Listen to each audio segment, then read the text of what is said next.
العالمين حمدا كثيرا طيبا مباركا فيه كما يحبنا ويرضى أشهد أن لا إله إلا الله وأشهد أن محمدا عبده ورسوله.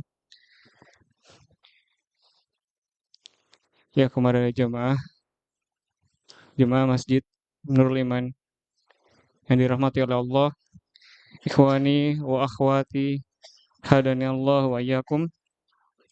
Sesaat lagi kita akan mendengarkan kajian kitab yang baru akan dibawakan oleh Ustadz Hamdi Sholeh Al-Bakri Hafizahullah Ta'ala. Kitab ini karya Syekh Profesor Dr. Solih Sindi Hafizahullah Ta'ala. Dan kitabnya bernama Qawaid fi Fiqhil Qulub, yaitu 10 kaidah dalam memahami hati. Insya Allah, karena Ustadz sudah berada di tengah-tengah kita, sesaat lagi kita akan mendengarkan kajian kitab yang baru dibawakan pada kesempatan kali ini oleh Ustadz Hamdi Sholeh Al-Bakri Hafizahullah Ta'ala. Kepada Ustadz Hamdi Sholeh Al-Bakri Hafizahullah Ta'ala, tafadhol maskura.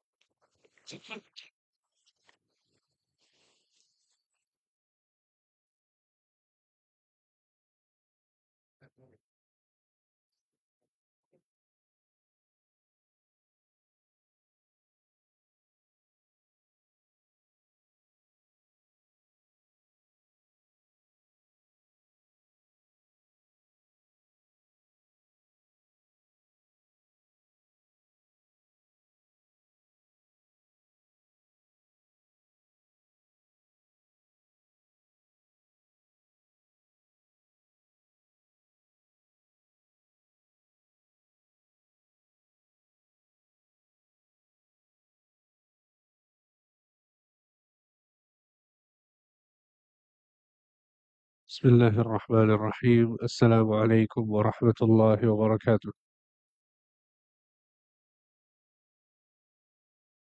الحمد لله والصلاة والسلام على رسول الله وعلى آله وأصحابه وموالاه، ولا حول ولا قوة إلا بالله. أما بعد،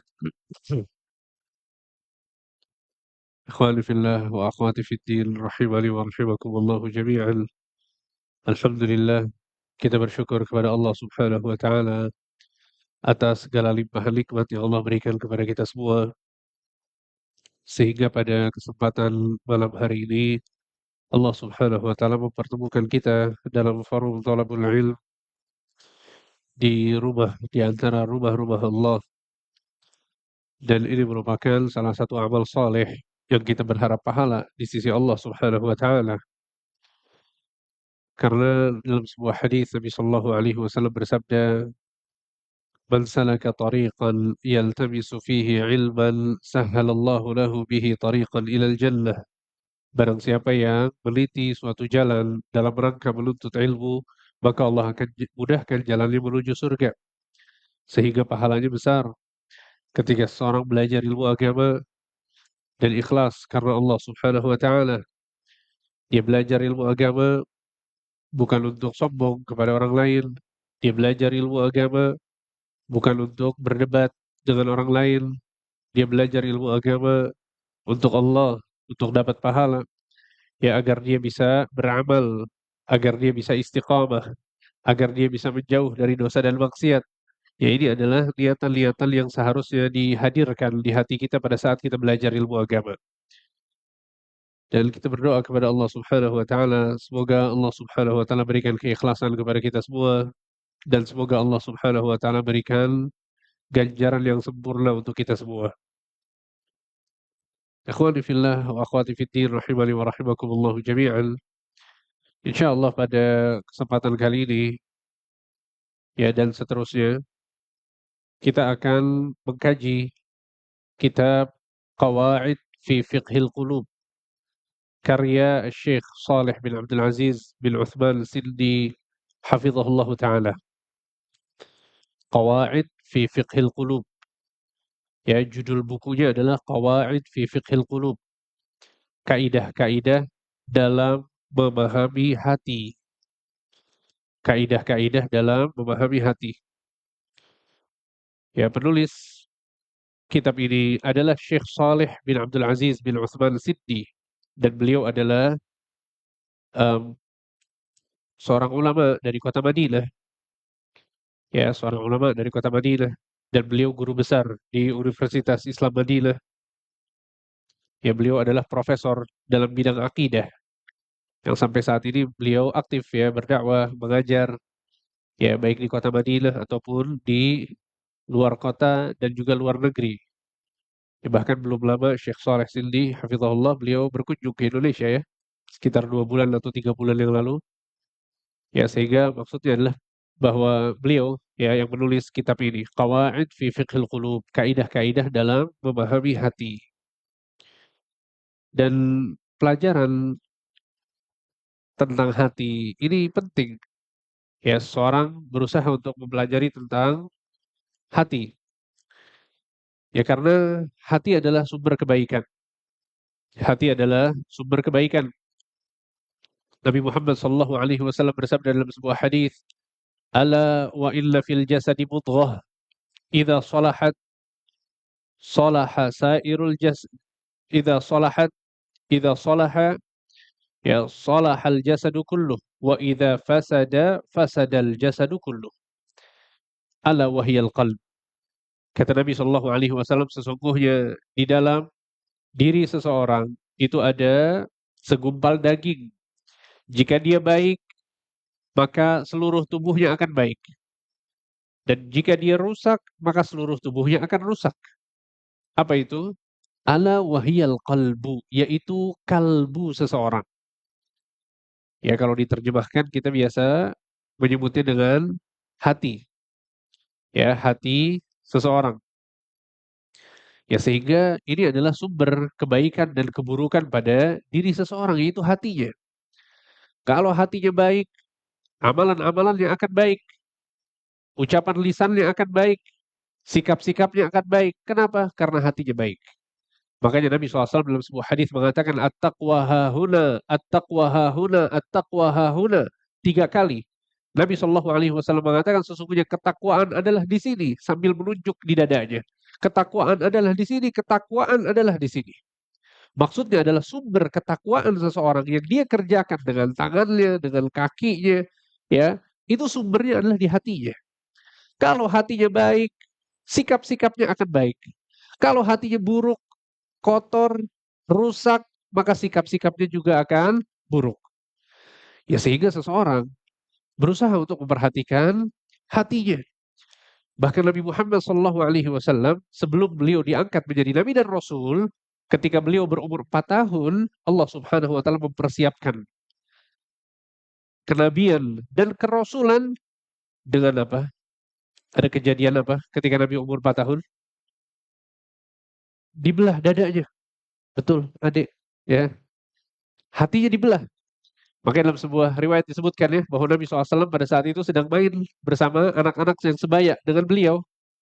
Ya, lalu subhanallah tiba-tiba ada 2 orang laki-laki yang datang mengambil Nabi, kemudian membaringkannya dan membelah dadanya. Anak-anak yang lain lari ke rumah, kemudian mereka mengatakan apa? Qutila Muhammad, Muhammad sudah dibunuh. Ya, ya mungkin kalau kita lihat juga sama ya. Dibunuh nih anak ini sama 2 orang tersebut. Ternyata 2 orang itu siapa? Yang satu Jibril, yang satu lagi malaikat yang lain. Malaikat diberikan em, kemampuan oleh Allah Subhanahu Wa Taala untuk berubah rupa. Ya, sehingga mereka menyerupai manusia, menyerupai seorang lelaki dewasa, kemudian datang membaringkan Nabi SAW yang umurnya masih 4 tahun, kemudian dibelah dadanya. Diambil kalbunya. Kalbu itu jantung. Dalam bahasa Arab nanti akan kita sebutkan. Jantungnya Nabi SAW diambil. Kemudian dicuci dengan air zam-zam. Ya, dibersihkan oleh Jibril dengan air zam-zam dengan bejana dari emas. Lalu diambil kotoran yang menempel dengan kalbunya Nabi Shallallahu Alaihi Wasallam. Lalu Jibril mengatakan, "Hadza hadzus syaitani mink." Ini adalah bagian syaitan yang menempel di hatimu. diambil, dibersihkan.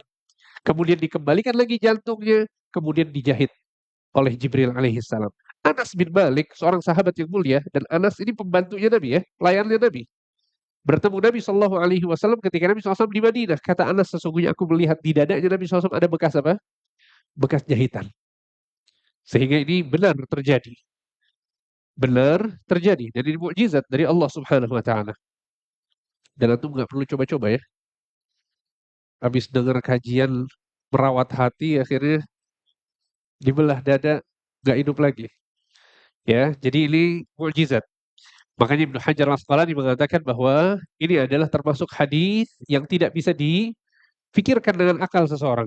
Akan tapi kewajiban kita adalah menerima, ya, al-qabul wa taslim, menerima dan lapang dada. Ya, dan alhamdulillah ini bukan sesuatu yang sulit bagi kita, betul tidak? Bahwa banyak hal-hal yang mungkin nggak bisa dicerna oleh akal kita, tapi kita terima. Ya, surga dan neraka bisa dipikirin. Azab kubur, apa yang akan terjadi setelah kematian, padang mahsyar, semuanya kita mengimani dengan 100%. Kita yakin, kita beriman, ya tidak kita tolak sama sekali. Maka hadis-hadis yang semacam ini juga, alhamdulillah, mudah bagi kita untuk menerimanya. Apalagi hadis ini sahih diriwayatkan oleh Imam Bukhari. Ya, karena saya pernah bertemu seseorang, nggak mau terima hadis ini ya. Kata dia nggak masuk akal. Ya, oke, kalau yang nggak masuk akal, nggak mau diterima. Akhirnya, apa yang kita mau? Imani. Beriman kepada Allah, beriman kepada para malaikat, beriman kepada kitab-kitab suci, beriman kepada para nabi dan rasul, beriman kepada hari kiamat, beriman kepada qada dan qadar. 6 rukun iman. Ada yang kelihatan, ada yang kelihatan. Ya, keimanan itu hakikat dari keimanan. Alladzina yu'minuna bil ghaib. Mereka adalah orang-orang yang beriman terhadap hal-hal yang gaib.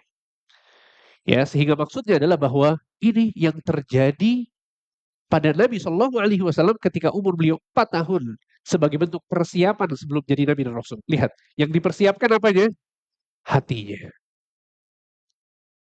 Jadi sumber kebaikan dalam diri kita adalah hati kita. Sumber dari ketaatan yang kita kerjakan, rajinnya kita dalam beramal, itu semuanya kembali ke dalam hati kita. Ya, ini adalah eh, bukti dan juga dalil-dalil yang menjelaskan kepada kita betapa pentingnya seseorang itu memperhatikan hatinya. Ya, dan hati ini subhanallah.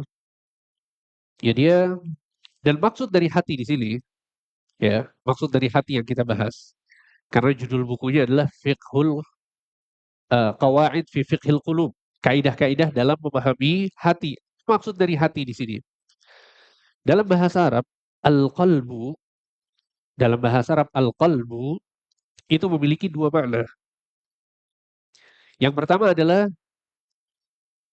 secara jasmani dan yang kedua adalah secara rohani.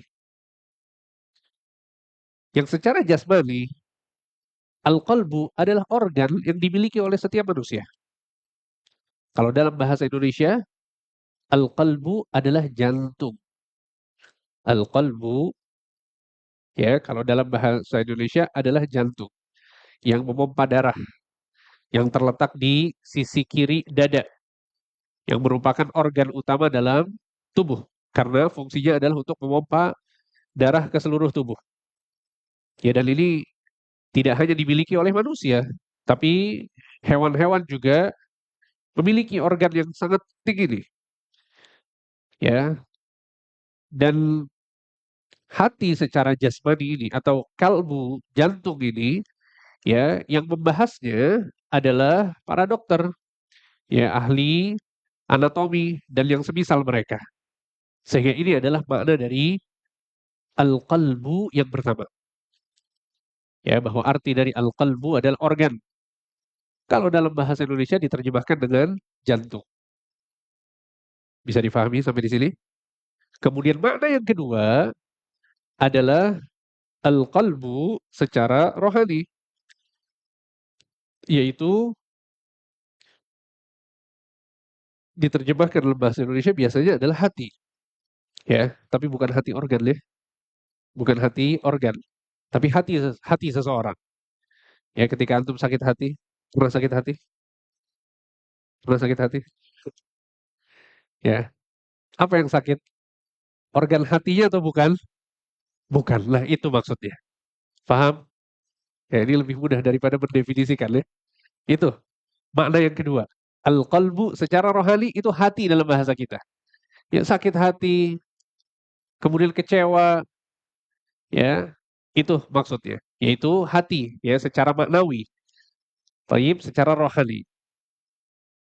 Dan Syekh di dalam kitab ini, ya, beliau mengatakan bahwa em, maksud dari hati yang kedua ini, ya, atau al-qalbu yang kedua ini adalah kata beliau bi'annahu latifatun rabbaniyatun rauhaniyah laha bil qalbil hissi ta'alluq wattisal. Allahu a'lam bi kaifiyatih.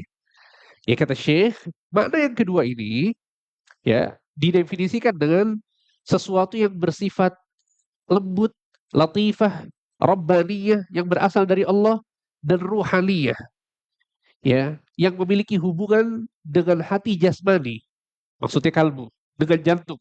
Hakikatnya hanya Allah yang mengetahui. Jadi Syekh menyebutkan bahwa makna yang pertama dengan makna yang kedua itu ada hubungannya. Akan tapi seperti apa hakikatnya? Wallahu a'lam. Ya, sehingga ini adalah makna dari al-qalb dan juga hati yang akan kita bahas. Ya, jadi 10 kaidah dalam memahami hati, maksudnya makna yang mana? Yang pertama atau yang kedua? Yang kedua. Kita nggak lagi bahas organ hati ya, nggak lagi bahas organ jantung, nggak ya. Ya kalau antum mau tanya tentang hal-hal tersebut, maka tanya ke siapa? Dokter ya, dokter jantung. Baik, sehingga ini yang akan kita bahas. Jadi Syekh Hafizahullah Ta'ala, Syekh Saleh Sindi, ya beliau menyebutkan di dalam muqaddimah bahwa perkara hati ini banyak sekali disebutkan di dalam Al-Quran dan banyak sekali disebutkan di dalam As-Sunnah. Sehingga untuk memahami ya penjelasan tentang hati, beliau meringkas menjadi 10 kaidah untuk memahami hakikat dari hati. Ya beliau meringkas 10 kaidah. Dan kaidahnya bagus-bagus. Allah barik. Dan ini yang kita kenal dari Syekh Saleh Sildi hafizahullah taala. Ya alhamdulillah Allah Subhanahu wa taala mudahkan ya saya untuk belajar dari beliau. Ya ketika saya di Madinah kuliah, ya beliau mengajar di Masjid Nabawi. Pada saat itu beliau mengajar Al-Qawaidul Musla, ya, kemudian mengajar kitab tauhid, mengajar kitab akidah wasitiyah, kemudian beliau juga mengajar akidah tadmuriyah, ya itu diajarkan di Masjid Nabawi. Taib. Dan sampai sekarang beliau masih mengajar, ya walaupun sudah tidak di Masjid Nabawi, di masjid dekat kampus. Ya dan saya selalu tunggu ya kajian-kajian beliau, selalu saya ikuti kajian-kajian beliau. Ya karena memang beliau adalah salah seorang pakar dalam ilmu akidah dan pemaparan beliau, penjelasan beliau itu sangat mudah untuk difahami, jelas, gamblang, ya selalu berdalil, ya di apa namanya pada saat beliau menjelaskan. Nah, di antara karya beliau yang sangat bagus ya adalah kitab yang akan kita pelajari ini. Jadi beliau menyebutkan 10 kaidah yang berkaitan tentang bagaimana caranya kita memahami hati kita. Ya sehingga beliau menyebutkan 10 kaidah. Yang pertama adalah mensucikan hati ibarat merawat tubuh. Kemudian kaidah yang kedua, hati jika telah dipenuhi dengan sesuatu, maka tidak ada tempat untuk yang lain. Kemudian yang ketiga, hati itu sulit menampung dua hal yang kontradiktif. Kemudian kaidah yang keempat, hati adalah asal, pokok, sedangkan anggota tubuh yang lain hanya mengikutinya. Kemudian kaidah yang kelima, kaya yang sebenarnya adalah kaya hati. Kemudian kaidah yang keenam, jika hati sudah merasa cukup dengan Allah, maka hatinya tidak akan butuh kepada makhluk. Kemudian kaidah yang ketujuh, hati yang sehat berada di dalam surga dunia. Kemudian kaidah yang kedelapan, hati juga bisa sakit sebagaimana badan. Kemudian kaidah yang kesembilan, kondisi hati itu berubah-ubah. Dan kaidah yang ke-10 adalah kerasnya hati adalah hukuman dan musibah yang paling besar. Ini daftar isinya. Gimana? Menarik ya? Sangat menarik. Ya, pertama kali baca dapat kitab ini luar biasa kitab. Ya, pelajari tentang hati, macam-macam hati, sifat-sifat hati. Dan ini yang seringkali luput dari kita. Betul tidak? Dan ini yang akan kita bahas pada kaidah yang pertama. Jadi kaidah yang pertama, langsung aja kita masuk ke kaidah yang pertama. Sudah siap semua? Masuk kaidah yang pertama? Siap insyaallah ya. Kita masuk kaidah yang pertama. Al-qa'idatul ula, zakatul qalbi mithlu nama'il badan. Kaidah yang pertama adalah mensucikan hati ibarat merawat tubuh. Mensucikan hati ibarat merawat tubuh. Kita sangat-sangat sadar untuk merawat tubuh kita, untuk merawat jasad kita. Kita punya kecerdasan yang luar biasa untuk merawat tubuh kita. Betul tidak? Alhamdulillah setiap hari mandi 2 kali. Betul tidak? Berapa kali antum mandi sehari? Ada yang nggak mandi di sini? Alhamdulillah semuanya mandi. Kenapa? Karena kita punya kecerdasan yang bagus. Kita punya kecerdasan untuk merawat tubuh kita.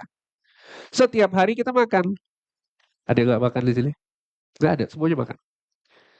Ya, kita perhatian. Pakaian yang kita pakai itu kita cari yang bagus, yang rapi, yang pantas, yang bersih itu yang kita pakai. Ya nanti kalau kotor dicuci dulu, ya ditunggu nanti sampai dicuci, kemudian disetrika, baru kita pakai. Masya Allah, kita sudah cukup cerdas, sudah cukup pintar untuk merawat diri kita. Tapi satu hal yang penting untuk kita sadari adalah bahwa seharusnya kita punya kecerdasan yang sama dalam memahami bahwa sebagaimana tubuh kita kita rawat, kita urus, hati kita juga harus kita rawat dan kita urus. Ya, akhi, kalau kita perhatian kepada tubuh kita sehingga kita cuci, kita bersihkan, kita mandikan, mandikan juga hatinya. Bersihkan juga hatinya. Kalau kita nggak suka ketika ada kotoran yang menempel di badan kita, seharusnya kita juga nggak suka ketika ada kotoran yang menempel di hati kita. Sehingga Allah Subhanahu wa taala berfirman dalam Al-Qur'an surat Asy-Syams ayat 9 dan 10. Kata Allah Subhanahu wa taala, "Qad aflaha man zakkaha wa qad khaba man dassaha." Beruntung orang yang membersihkan hatinya dan merugi orang yang mengotori hatinya. Ya, di sini bisa diartikan hati, bisa juga diartikan jiwa, dan maksud jiwa di sini adalah hati seseorang. Sehingga lihat bagaimana Allah Subhanahu wa taala memberikan sifat bahwa ada orang yang hatinya bersih, ada orang yang hatinya kotor. Dan ini siapa yang mengatakannya? Allah. Kita percaya kepada Allah Subhanahu wa taala. Wa man asdaqu minallahi qila.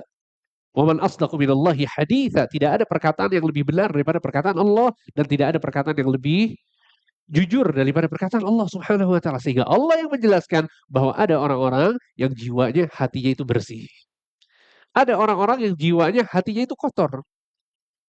Sehingga ini adalah sumber kebaikan yang ada pada diri seseorang. Ya, jadi sebagaimana kita perhatian terhadap badan kita, terhadap tubuh kita, terhadap baju kita, maka seharusnya kita juga perhatian terhadap hati kita.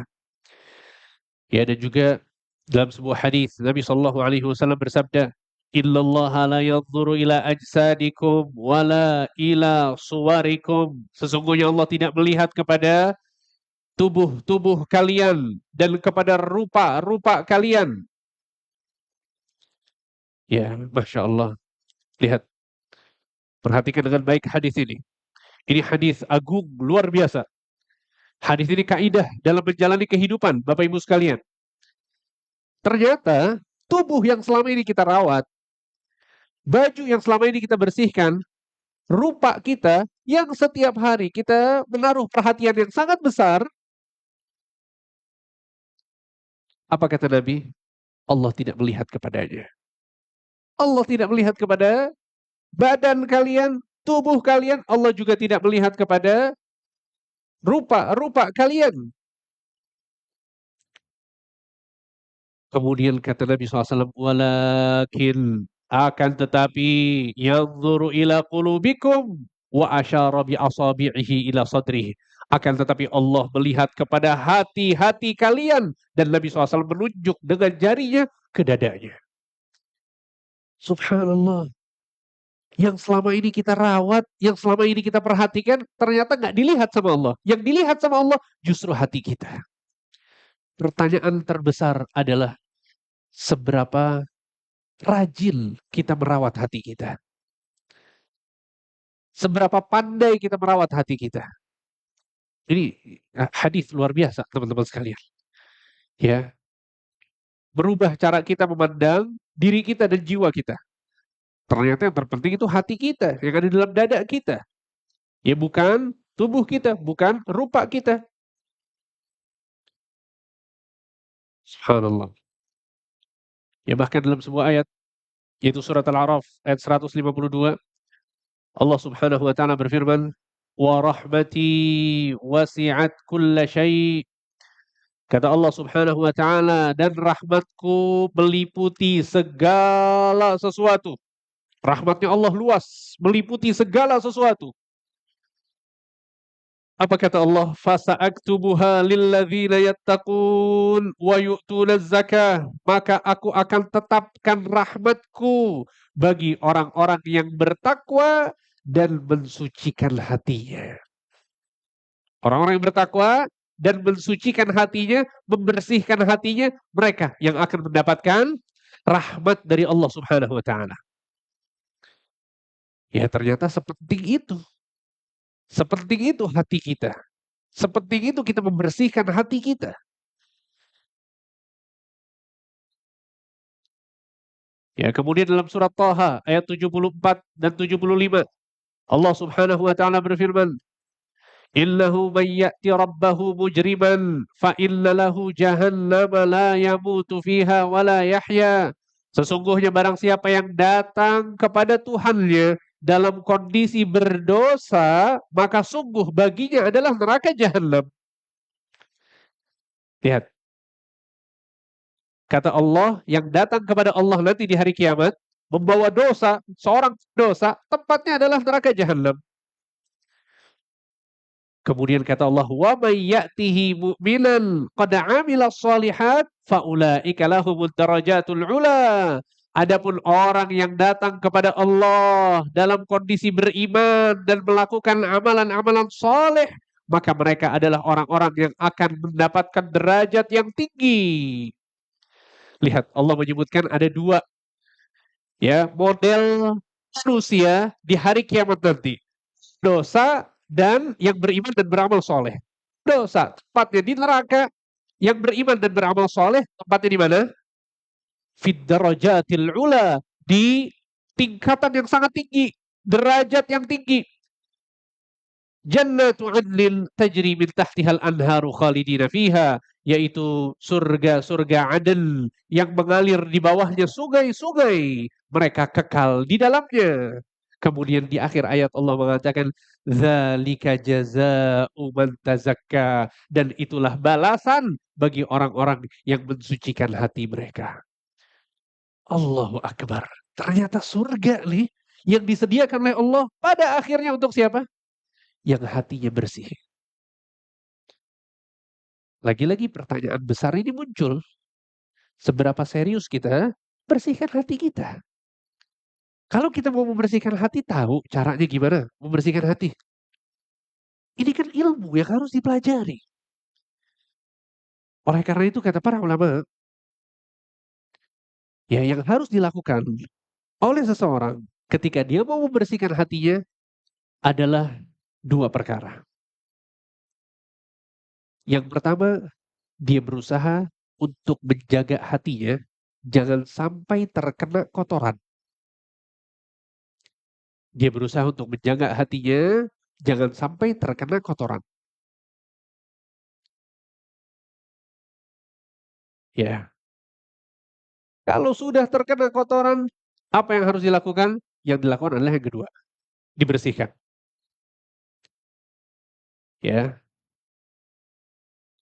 Kita berusaha berjuang agar hati kita tidak terkena kotoran, supaya bersih. Tadi supaya masuk surga. Ya, Allah akan melihat hati kita dan Allah menilai kita dari hati kita, dan hati adalah sumber dari ketaatan, dari ketakwaan, dari keimanan, itu semuanya di hati. Maka apa yang harus kita lakukan supaya hati kita kotoran, dan kalau sudah terkena, maka apa yang harus dilakukan? Dibersihkan. Apa kotoran hati, teman-teman sekalian? Dosa. Kotoran hati adalah dosa. Dalam sebuah hadis Nabi Shallallahu Alaihi Wasallam mengatakan, "Illal abda idza aznaba dzanban nukitat fi qalbihi nuktatun sauda." Seorang hamba jika melakukan sebuah dosa, maka akan diteteskan tinta hitam di hatinya. Idza huwa taba wastaghfara sukila qalbuh. Kalau dia beristighfar dan bertaubat kepada Allah, maka hatinya akan menjadi bersih kembali.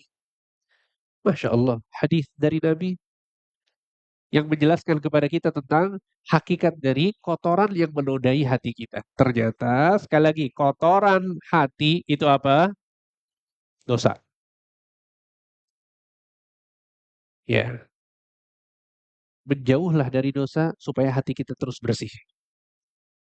Sebisa mungkin, atur kehidupan kita, atur jadwal kegiatan kita, atur lingkungan kita agar jauh dari dosa. Karena semakin kita melakukan dosa, semakin kotor hati kita. Kalau hati sudah kotor, berat. Maka dalam sebuah hadis yang lain Nabi SAW menyebutkan, ya kalau seorang melakukan sebuah dosa, kemudian melakukan dosa lagi, kemudian dia melakukan dosa lagi, kemudian dia melakukan dosa lagi, terus setiap hari dia berdosa, maka tinta hitamnya itu semakin banyak di hati.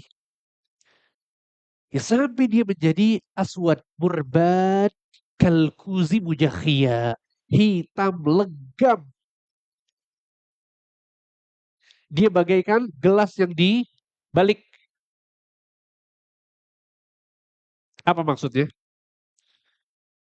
Ketika ini terjadi, dosanya sudah terlalu banyak dan hatinya sangat hitam, la ya'rifu ma'rufan wa la yunkiru munkara. Kata Nabi SAW, dia tidak lagi bisa melihat sesuatu yang ma'ruf sebagai sesuatu yang ma'ruf dan dia tidak bisa lagi melihat sebuah kemungkaran sebagai sesuatu yang mungkar. Jadi akhirnya kebaikan yang jelas-jelas kebaikan di hadapannya diejek sama dia. Dia mengejek orang-orang yang melakukan kebaikan. Dia menganggap ini bukan sebuah kebaikan. Ini menyulitkan diri. Datang ke kajian, belajar ilmu agama, ngapain? Diingkari sama dia. Padahal jelas-jelas kebaikan. Sholat 5 waktu di masjid, dia anggap ini beban untuk dirinya. Lihat, hatinya sudah hitam legam, sehingga dia tidak lagi melihat sebuah kebaikan sebagai sebuah kebaikan. Ya, na'udzubillah, na'udzubillah, tsumma na'udzubillah. Wala yungkiru munkara. Dan kemungkaran bukan lagi sebuah kemungkaran bagi dia. Kemungkaran, dosa, maksiat, sudah jelas-jelas dosa. Tapi tetap dia melakukannya. Dan dia nggak menganggap ini sebuah dosa, nggak menganggap ini sebuah kemungkaran. Ya sudah, ini bagian dari gaya hidup saya. Saya nggak bisa lepas dari dosa ini. Saya makan dari mana kalau saya lepas dosa ini? Ini bagian dari hidup saya dosa ini. Nggak lagi dia bisa mengingkari kemungkaran. Sebabnya apa? Karena hatinya sudah terlalu banyak dosa sehingga hitam legam, nggak bisa lagi dia memandang sebuah yang ma'ruf sebagai yang ma'ruf dan memandang sebuah kemungkaran sebagai kemungkaran. Na'udzubillah, na'udzubillah, tsumma na'udzubillah. Ya jangan tunggu sampai kita masuk di fase ini, teman-teman sekalian. Ya jangan tunggu sampai kita masuk di fase ini. Ini berat biasanya untuk keluar dari kubangan ya syahwat, kubangan syubhat. Kalau sudah terlalu menyelam dalam, ini berat luar biasa. Kalau bukan rahmat dan pertolongan Allah, susahnya luar biasa. Apa yang harus kita lakukan? Segera bertaubat. Langsung setiap berdosa bertobat. Berdosa lagi, taubat lagi. Berdosa lagi, taubat lagi. Terus bertobat. Jangan pernah lengah untuk bertobat. Ya kita nih em, lagi apa? Lagi berlomba sama setan. Ya, apa perlombaannya? Setan berjuang supaya meyakinkan kita bahwa kita nggak perlu lagi bertobat. Percuma. Sekarang bertobat, besok bakal dosa lagi. Pernah dapat bisikan-bisikan seperti ini? Ya ngapain tobat sekarang? Nanti juga bakal dosa lagi. Ya nggak usah tobat dulu. Nah ini nih bisikan setan. Ya, kalau di hati muncul, nggak usah tobat deh. Nanti juga dosa lagi. Yakinlah ini nasihat dari siapa? Syaiton. Lawan. Oh nggak ada. Setan. Minggir. Ya, ambil air wudhu, sholat. bertaubat kepada Allah, minta ampun kepada Allah, menangis, ya menyesali dosa. Dan maksud dari taubat di sini taubat yang serius ya, taubat yang benar. Seseorang kembali kepada Allah, berdoa kepada Allah, beristighfar kepada Allah, minta ampun kepada Allah, menyesali dosa yang dia lakukan, dia meninggalkan dosa yang sudah dia lakukan, bersungguh-sungguh untuk tidak kembali kepada dosa tersebut. Taubat yang serius, yang benar. Wa tubu ilallahi jami'an ayyuhal mu'minun la'allakum tuflihun. Dalam surat An-Nur ayat 31 Allah Subhanahu wa taala mengatakan, wahai orang-orang yang beriman, bertaubatlah kalian seluruhnya. Ya, bertaubatlah kalian seluruhnya la'allakum tuflihun, agar kalian beruntung. Ya, berdasarkan perintah taubat ini kata para ulama, taubat ini hukumnya apa? Wajib atau sunnah? Yakin wajib? Hukumnya wajib. Kalau seseorang melakukan dosa, kemudian dia mengulur taubat, maka dosanya double. Yang pertama dosa yang dia lakukan, yang kedua adalah dosa karena dia mengulur taubat. Bayangkan. Jadi itu dosa yang baru. Makanya seorang pada saat dia berdosa, dia wajib langsung bertaubat. Ini adalah cara seseorang itu menjadikan hatinya tetap bersih. Yang pertama, menjauh dari sebab yang mengotori hati. Dan yang kedua, kalau sudah kotor hatinya, terlanjur ada tinta hitam, maka beristighfar. Bertaubat kepada Allah. Ya, insya Allah bisa diamalkan ya, teman-teman sekalian.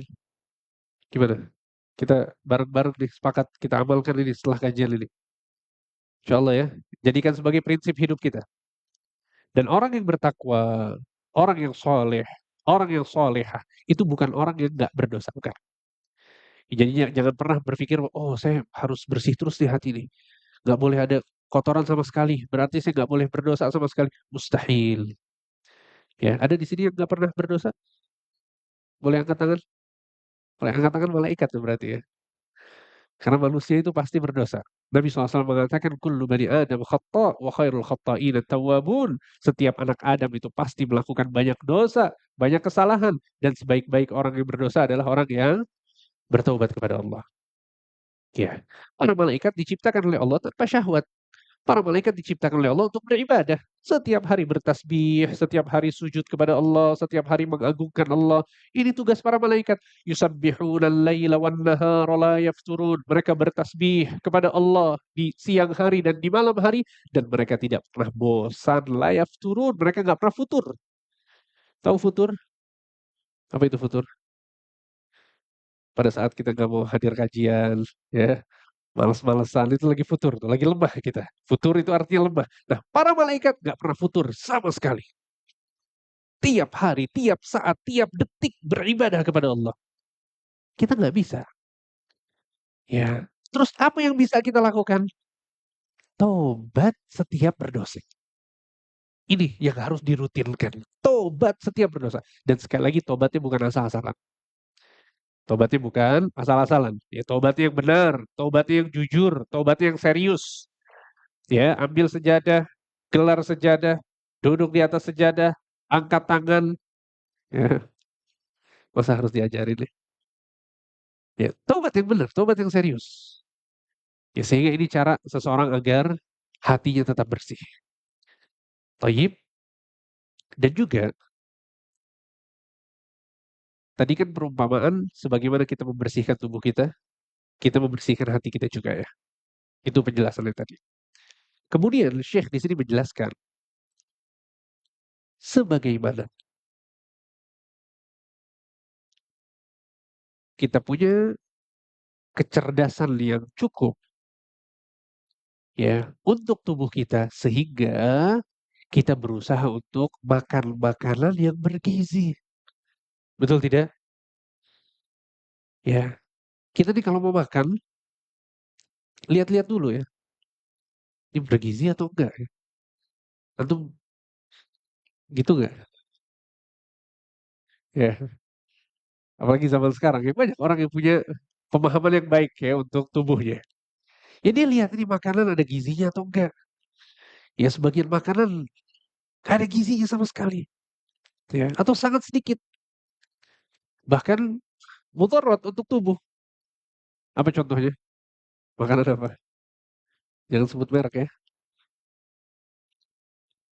Apa adik gorengan? Pinter ya.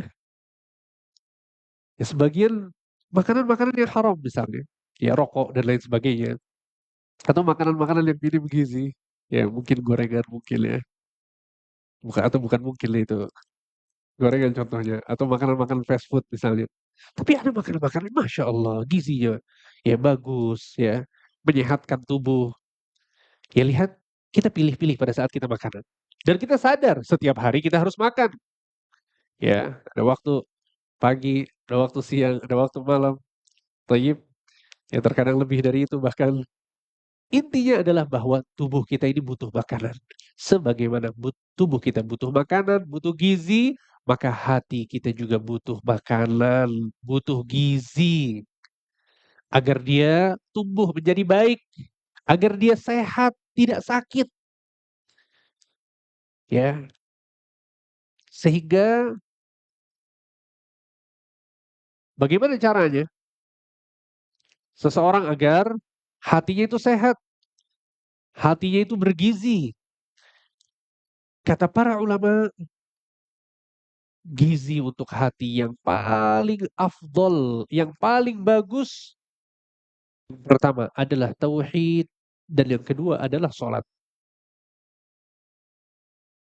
Nggak ada gizi untuk hati yang lebih bagus daripada dua ini. Kalau makanan mungkin apa Pak? Ya kita harus masukin protein misalnya. Ya kita harus masukin ya buah-buahan mungkin atau sayur-sayuran. Ya harus masuk gizi yang lengkap. Ya kalau kita bicara tentang hati, gizi hati ada dua. Yang pertama tauhid, yang kedua sholat. Tauhid antum benar, sholat antum benar, selesai. Hati antum pasti bersih, insya Allah Ta'ala. Ya, tauhid. Ketika kita mengesahkan Allah Subhanahu Wa Ta'ala. Ketika kita menjadikan Allah satu-satunya tujuan. Ketika kita sholat hanya untuk Allah. Kita sedekah hanya untuk Allah. Kita berpuasa hanya untuk Allah. Kita berdakwah hanya untuk Allah. Kita belajar ilmu agama hanya untuk Allah. Hati kita betul-betul mengesahkan Allah Subhanahu wa taala. Ini yang akan menjadikan hati itu sehat, bagus, hidup. Ya makanya belajar tauhid, teman-teman sekalian, belajar tauhid. Harus belajar tauhid. Ya, seorang talibul ilm, seorang penuntut ilmu atau seorang yang mulai belajar ilmu agama gitu ya, punya kesadaran untuk mendalami ilmu agama. Apa ilmu yang pertama kali yang harus dia pelajari? Tauhid. Ya, bagaimana kita menyembah Allah, menjadikan Allah satu-satunya zat yang kita sembah. Ya, dan juga menjauhi kesyirikan kepada Allah, karena kesyirikan ini adalah dosa yang paling besar, sehingga kalau dosa tadi kita sebutkan bisa mengotori hati, maka tidak ada yang lebih kotor daripada kesyirikan kepada Allah Subhanahu wa taala. Sehingga dalam sebuah ayat Allah Subhanahu wa taala mengatakan innamal musyrikuna najas, sesungguhnya orang-orang musyrikin apa? Najis. Tahu najis? Ya, kata para ulama najis di sini adalah najis maknawi, najis secara maknawi, ya secara batin, ya, bukan kemudian tubuhnya najis. Orang-orang musyrikin ini perbuatannya najis karena dia menyembah kepada selain Allah, dia berdoa kepada selain Allah, dia sujud dan ruku' kepada selain Allah. Sehingga ini adalah dosa yang paling kotor, disebutkan oleh Allah sebagai najis. Ya, sehingga yang paling pertama adalah tauhid. Sekali lagi tolong belajar tauhid teman-teman sekalian. Belajar tauhid. Ya, di antara buku yang paling bagus yang mengajarkan tauhid adalah Kitab Tauhid. Ya, kalau mau mulai dari yang eh, tipis dulu, silahkan pelajari kitab Usul Thalathah. Kitab Usul Thalathah karya Syekh Muhammad bin Abdul Wahab rahimahullah ta'ala. Masya Allah, menjelaskan tauhid secara gamblang. Ya, kalau mau yang lebih tipis lagi, Ustadz, Usul Thalathah ketebelan. Ya, saya mau lebih tipis lagi. Saya kasih yang lebih tipis lagi. Kitab apa? Al-Qawaidul Arba'. 4 kaidah dalam memahami tauhid dan kesyirikan. Ya, silahkan mulai dengan kitab ini untuk belajar tauhid. Sehingga ini yang pertama, gizi hati yang paling afdal, yang paling utama adalah tauhid.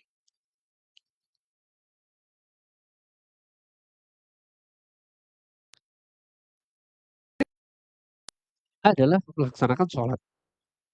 Ya, sholat ini dahsyat luar biasa. Ya. Syekh mengatakan wa amma shalah fahiya a'zam asbab zakatil qalbi ba'da tauhid. Jadi salat adalah sebab yang paling besar untuk membersihkan hati, mensucikan hati setelah tauhid. Fahiya qutul qulub. Salat adalah makanan pokoknya hati. Wa sababu salahiha wa kamaliha. Dan dia adalah sebab hati itu menjadi baik dan menjadi sempurna. Ya, tentu yang paling utama adalah salat 5 waktu. Kemudian salat-salat sunnah. Ya, sholat malam, kemudian sholat duha, kemudian sholat sunnah rawatib. Ya, silahkan azan dulu. Setelah azan kita lanjutkan sedikit insyaallah.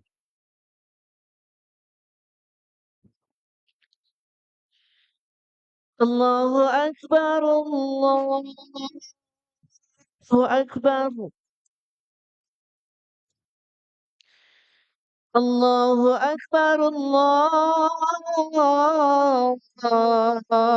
Allahu Akbar.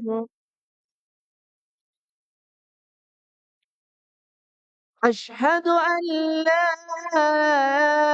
إله إلا الله.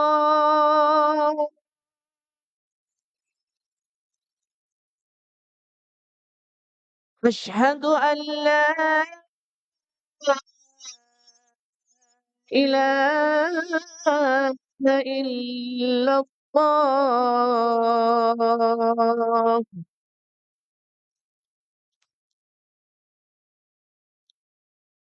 أشهد أن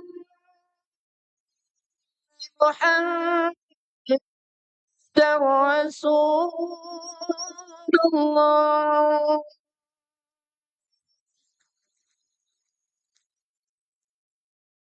أشهد أن محمدا رسول الله.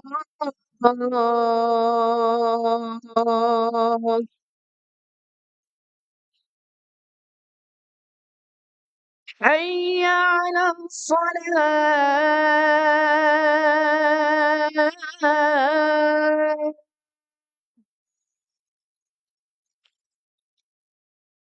حي على الصلاة.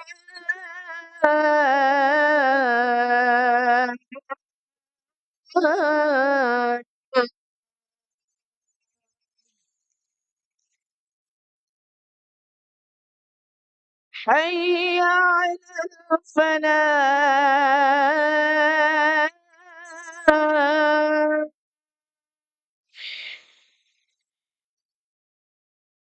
حي على الفلاح.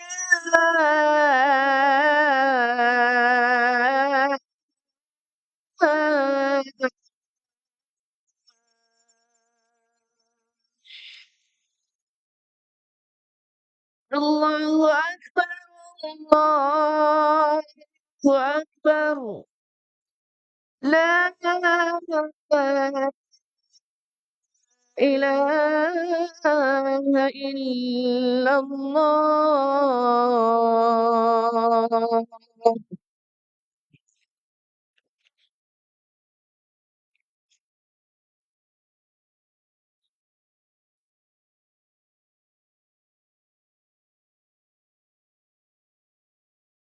Baik, kita lanjutkan sedikit ya.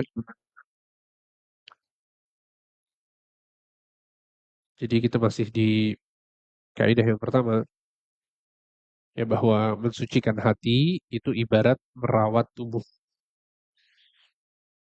Jadi hati ini harus dirawat ya sebagaimana kita merawat tubuh kita.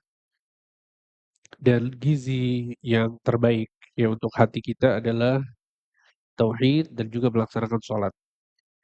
Ya dan tentu sholat yang dimaksud di sini teman-teman sekalian adalah sholat yang khusyuk, ya sholat yang melakukan, ya dia menyempurnakan sholatnya, ya dia serius dalam melaksanakan sholatnya, ya tidak buru-buru dalam melaksanakan sholat.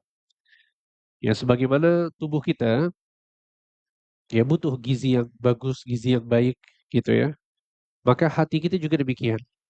Ya nggak bisa, kalau seseorang sholatnya cuma sedikit, itu kurang untuk hatinya. Apalagi sholatnya asal-asalan. Ya sebagian orang sholatnya nggak khusyuk, nggak tumakninah. ya, tidak menghadirkan hati pada saat dia sholat, maka gizi yang akan didapatkan oleh hati ini tergantung seberapa bagus dan berkualitas sholat yang dilakukan. Semakin sholatnya bagus, semakin sholatnya berkualitas, maka ini akan semakin dahsyat efeknya di hati seseorang. Dan silahkan dicoba ya, silahkan dicoba. Ya, laksanakan sholat dengan khusyuk, ya dengan tumakninah, tenang, tidak terburu-buru. Ya, coba lihat efeknya kepada hati kita. Ya, nanti besok datang lagi sholat subuh. Coba sholat subuhnya yang bagus, yang berkualitas. Ya, sholatnya di masjid untuk laki-laki. Sholat di masjid. Ya, kemudian sebelum sholat subuh kita sholat qabliyah dulu 2 rakaat. Ya, sebelum sambil menunggu iqamah kita berdoa dulu. Ya, kemudian kita sholat. Ya, setelah sholat kita berzikir setelah sholat. Kemudian ada kondisi lagi bisa sholat, sholat lagi. Coba. Dan lihat efeknya kepada hati kita. Di waktu duha, sholat duha 2 rakaat cukup. Ya, nanti di waktu zuhur, sholat lagi. Qabliyah sebelum zuhur, kemudian sholat zuhurnya, kemudian ba'diyah. Kemudian nanti asar, sholat lagi. Dan tolong sholatnya diperhatikan ya kualitasnya. Sehingga sholatnya yang bagus. Ya, ini pasti akan berdampak luar biasa pada hati kita. Pasti. Ya kalau hati kita mau tenang, mau bersih, mau nyaman, dekat dengan Allah, ya penuh dengan keimanan, ya cara terbaik, tauhid, kemudian sholat. Ya, makanya Nabi Shallallahu Alaihi Wasallam ketika beliau punya masalah, apa yang Nabi SAW lakukan? Sholat. Hudzaifah bin Yaman mengatakan, "Kana Nabi Shallallahu Alaihi Wasallam idza hazabahu amrun fazi'a ila shalah." Sesungguhnya Nabi SAW pada saat beliau ada perkara besar, ya, yang menyulitkan beliau, merepotkan beliau, apa yang beliau lakukan? Langsung pergi sholat. Langsung pergi sholat.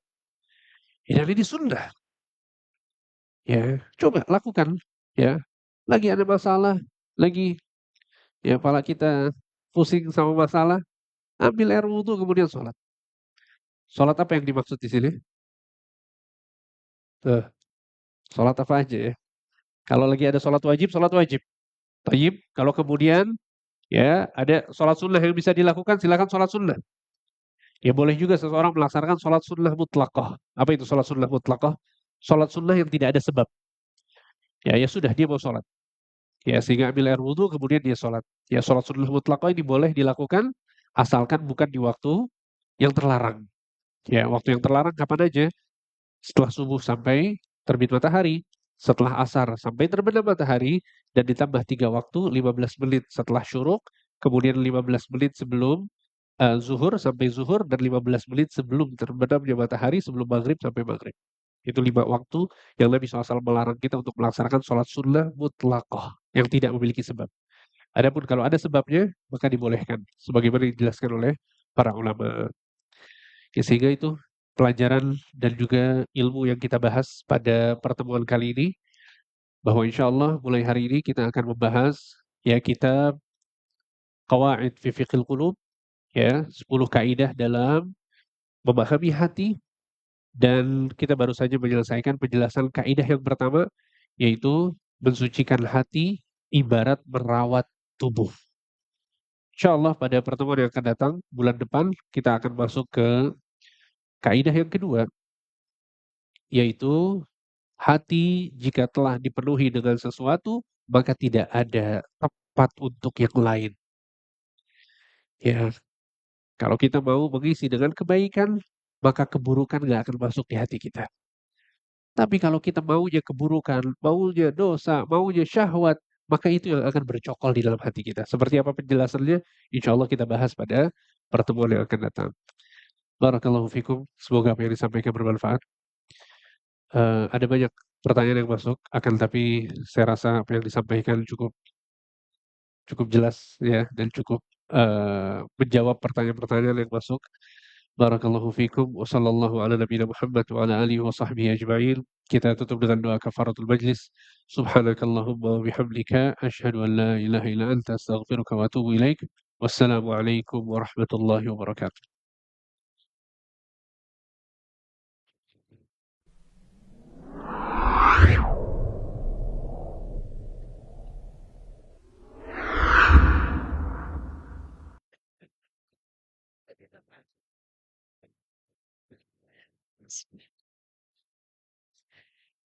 Allahu Akbar, Allahu Akbar. Asyhadu an la ilaha illallah.